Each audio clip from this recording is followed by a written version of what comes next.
ആസാമിലെ കാസിരംഗ ദേശീയോദ്യാനം സന്ദർശിച്ച പ്രധാനമന്ത്രി നരേന്ദ്രമോദി ഉദ്യാനം സന്ദർശിച്ച ശേഷം വനത്തിലെ ഫോറസ്റ്റ് ഗാർഡ് ടീമായ വനദുർഗയുമായി പ്രധാനമന്ത്രി സംവദിച്ചു. ആന സഫാരി ആസ്വദിച്ച ശേഷം പാർക്കിലെ മനോഹാരിതകൾ സ്വന്തം ക്യാമറയിൽ പകർത്തിയാണ് അദ്ദേഹം മടങ്ങിയത്.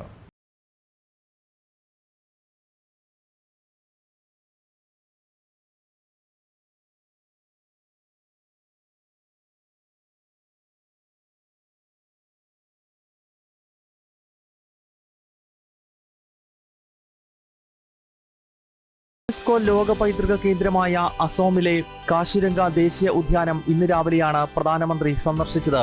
ഉദ്യാനം കാണാനും അതിന്റെ പ്രകൃതി ഭംഗി ആസ്വദിക്കാനും രാജ്യത്തെ പൗരന്മാരോട് പ്രധാനമന്ത്രി ആഹ്വാനം ചെയ്തു. ഓരോ സന്ദർശനവും ആത്മാവിനെ സമ്പന്നമാക്കുമെന്നും പ്രധാനമന്ത്രി കുറിച്ചു. ഉദ്യാനത്തിന്റെ സംരക്ഷണ ചുമതലയുള്ള വനിതാ ഫോറസ്റ്റ് ഗാർഡ് ടീം വനദുർഗയുമായി പ്രധാനമന്ത്രി സംവദിച്ചു. പ്രകൃതിയുടെ പൈതൃകം സംരക്ഷിക്കുന്നതിനുള്ള വനദുർഗ